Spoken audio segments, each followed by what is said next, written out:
And I knew they were on the psalm, so I assumed that the psalm that would be given with comfort was Psalm 23.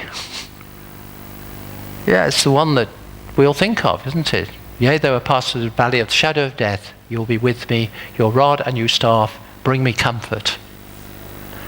But it's not, it's Psalm 30.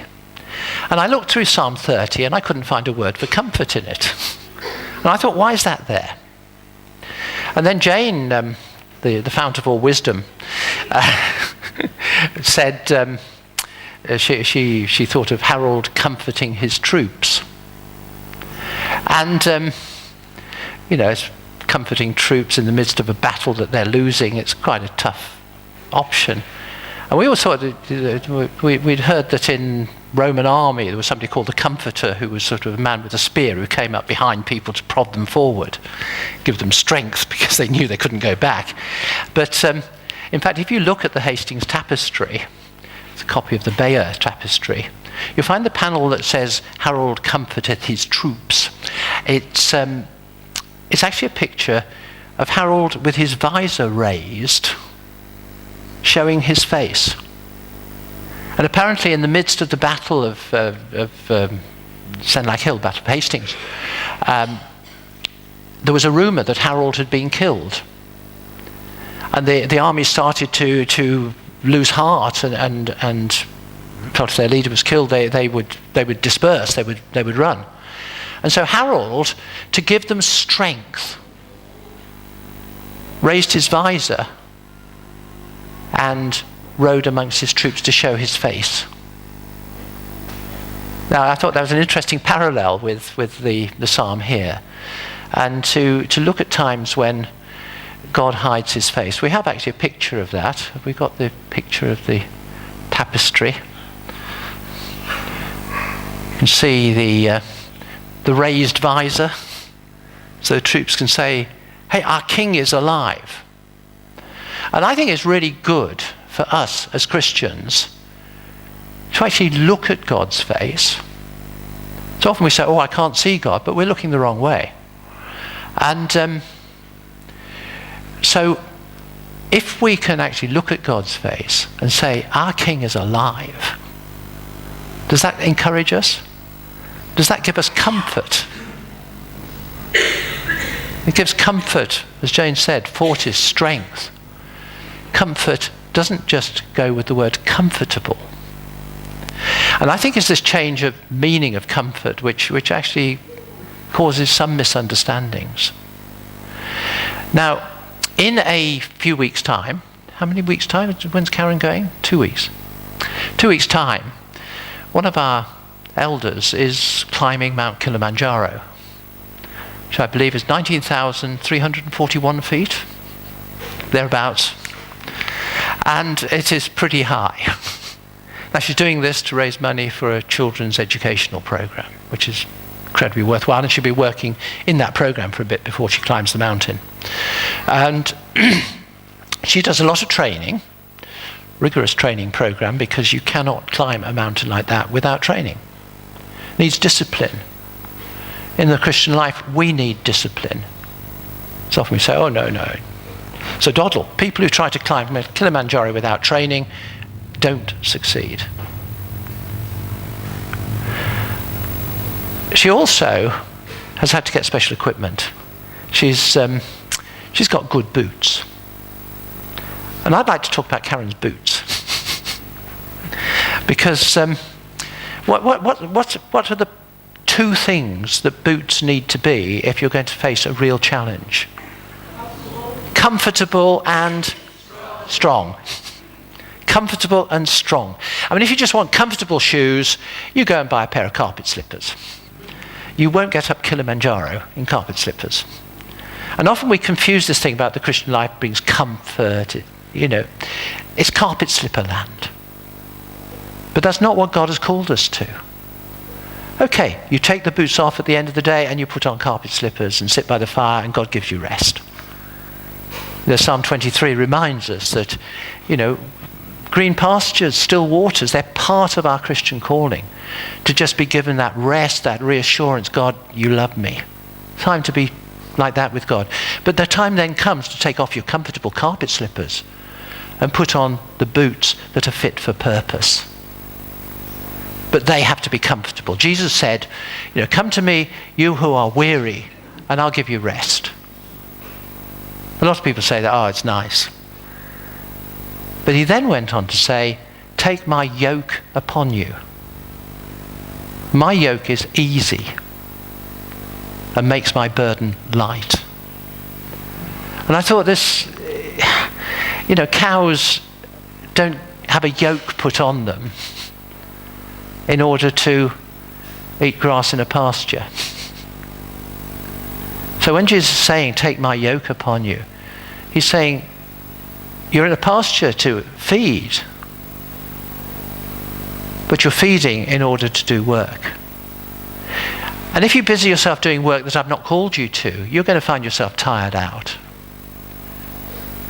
But if you take on yourself the work that I have prescribed, it will fit you well. Comfortable means it fits. So in boots, we've all got different shaped feet. And you need to get shoes that actually fit the shape of your feet. And so God makes this work for us to fit us with those gifts, those abilities he's given us. And it's surprising how much those gifts and abilities can increase if we actually harness ourselves up to God. So Karen, climbing this mountain with her boots, hopefully they'll be comfortable the whole way up. But there is something which could interfere with that comfort. And that's a pebble. It's amazing, I spent months of my life climbing the Himalayas to get to sick people in distant villages. And I didn't have very expensive boots because I hadn't got any money, but I had very comfortable boots. And in fact, when I came to part with them, it was like parting with good friends. I felt really horrible when I put them in the dustbin because they'd worn themselves out. And parting with those friends. And, we don't pay much attention to our shoes, our footwear. Whereas God has said, he's going to give us shoes. Ephesians 6, the whole armour. What does he put on our feet? The shoes of the readiness for the gospel. The readiness that comes from the gospel of peace. So God wants us to put on shoes that are equipping us to walk the way he wants us to walk. And for most of us, it's not going to be up Kilimanjaro. But some of the things God calls us to do, and maybe increasingly in the days ahead, because things are turning rough. We haven't known what it's like to be persecuted as Christians. We might. Our brothers and sisters in many parts of the world are giving their lives for their faith. They face mountains. And if we're going to climb those mountains, we've really got to make sure that all our equipment is there. But let's start with the feet. It's a good place to start. And these pebbles that can get into the shoes, God's equipment is good. The shoes of the gospel fit us perfectly. But if we allow pebbles to get in them, we're in trouble. And I was thinking, what are those pebbles? And I think some of the pebbles are ones that we put in. They're things that we do wrong. And they interfere with our walking with God. Now, the answer is, when you feel that, you stop, you take off your shoe, you get rid of the pebble. You say, I want to walk with you, God. This pebble's interfering with it. But what often happens, I think, I speak myself, I think most of us, my poor patients with leprosy when I was in Bhutan, they got anesthetic feet. This is one of the problems with leprosy. The nerves are numbed. And so when a person with leprosy gets a pebble in their shoe, they don't feel it. And they keep walking. And it rubs a hole through the skin, and it becomes an ulcer, and it becomes infected, And that infection can travel through the whole body. It can certainly travel through the foot, and they can lose their foot because there's no feeling. And I think sometimes we get a pebble in our shoe, we get convicted, oh, really, I shouldn't be doing that. And we actually numb our foot. Instead of removing the pebble, we numb our foot because that enables us to walk. But eventually it damages our work. It damages it in ourselves, it damages us as a congregation of God's people. The other pebbles that get in our shoes, I think sometimes God puts them there. I think sometimes we find ourselves walking happily along our way, and God says, come on, I've been telling you to go somewhere different. I've been telling you to change. I've been telling you there's this work. And I think very often we see a picture of a starving child. We think, oh, I should do something. But then the next news item comes on and we forget. And we just get so used to these things that we don't do what God lays on our heart. In fact, I think in there that, the other way we respond to irregularities in our shoes is that the skin gets hardened, doesn't it? It gets calloused. And by ignoring things that God lays on our heart, by putting away a wave of compassion, we actually become calloused. We get hardened skin. So, comfort, we need the right equipment. We also need to take the right action when it becomes uncomfortable. The biggest uncomfortableness is when we feel God has deserted us. And that's what we get in Psalm 30. Jesus got that on the cross. My God, why have you deserted me? That again is another psalm. What this says is, like the troops at the Battle of Hastings,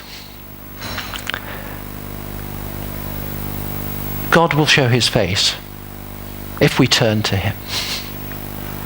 And the response to dilemmas, the response to losing faith, I think is not an uncommon feature of Christian life, that God sometimes says, I'm going to let you walk alone. Just like when my children, and then I've seen my grandchildren, learn to walk. And they toddle and they waver about a bit. And you so long to grab their hand and stop them falling. But you mustn't, because they've got to learn to do it. And I think sometimes God hides his face from us because we've got to learn to walk. He wants us strong. He wants us to walk with him in the good times and the bad. And to be guided. But when the chips are really down, I think he shows his face. So,